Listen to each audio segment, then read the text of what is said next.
வாங்க, இன்னைக்கு ஒரு குட்டி கதை. சாரதா வீட்டில் ரொம்ப நேரம் வேலை பார்த்துக்கிட்டே இருக்குமா. காலையில் எந்திரிச்சதுலேருந்து ராத்திரி படுக்கிற வரைக்கும் சக்கரம் மாதிரி சுற்றிக்கிட்டே வேலை பார்த்துக்கிட்டே இருப்பாப்லையா.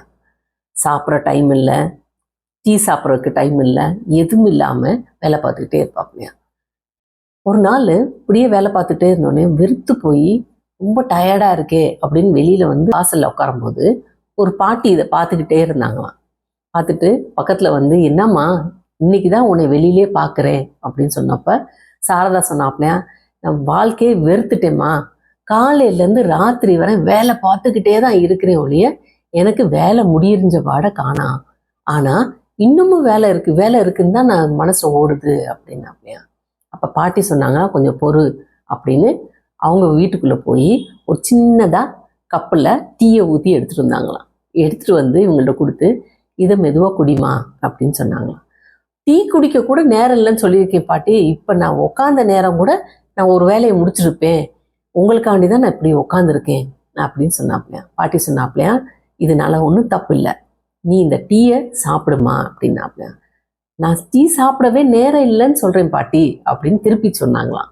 சொன்னப்ப பாட்டி சொன்னாங்களாம், டீயை நல்லா பாருமா அப்படின்னாப்லையா. இந்த சாரதா டீயை பார்த்தாங்களாம். டீயை பார்க்கும்போது, இந்த பாருங்களேன், இந்த டீயை நான் ஆற்றும் போது சிந்துதா இல்லையா? ஆமாம், புழுங்கும் போது சிந்துது. அப்போது இந்த டீயை தனியாக வைக்கும்போது என்ன ஆகுது? அமைதியாக உட்காந்துடுது அப்படின்னாச்சு. இப்போ சிந்துதா? சிந்தலை.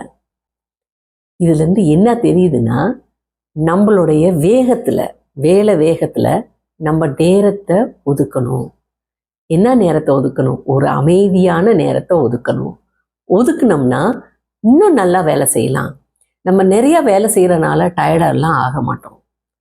ரொம்ப டயர்டாயிட்டேன் அப்படிங்கிறது நம்ம சொல்ல தேவையில்லை. அந்த நேரம் வரும்போது ஒரு செகண்ட் அமைதியாக உட்காந்து ரசித்து ஒரு வேலையை பார்த்துட்டு நம்ம எந்திரிச்சோம்னா நல்லா தைரியம் வரும் அப்படின்னு சொன்னாப்லையா பாட்டி. இப்போது சாரதா அந்த டீயை அமைதியாக குடிச்சிட்டு போய் வேலை பார்க்க போயிடுச்சான். இதுலேருந்து என்ன தெரியுதுன்னா, நம்மளும் சரி, எந்த வேலையுமே வேலைன்னு யோசிக்காமல் வேலையை அமைதியாக அதுக்குடைய நேரத்தை கொடுத்து வேலையை பார்த்துட்டு நமக்குன்னு ஒரு நேரத்தை கொடுத்து நம்ம அனுபவிச்சோம்னா கட்டாயமாக வாழ்க்கையில் நல்லா இருக்கலாமா?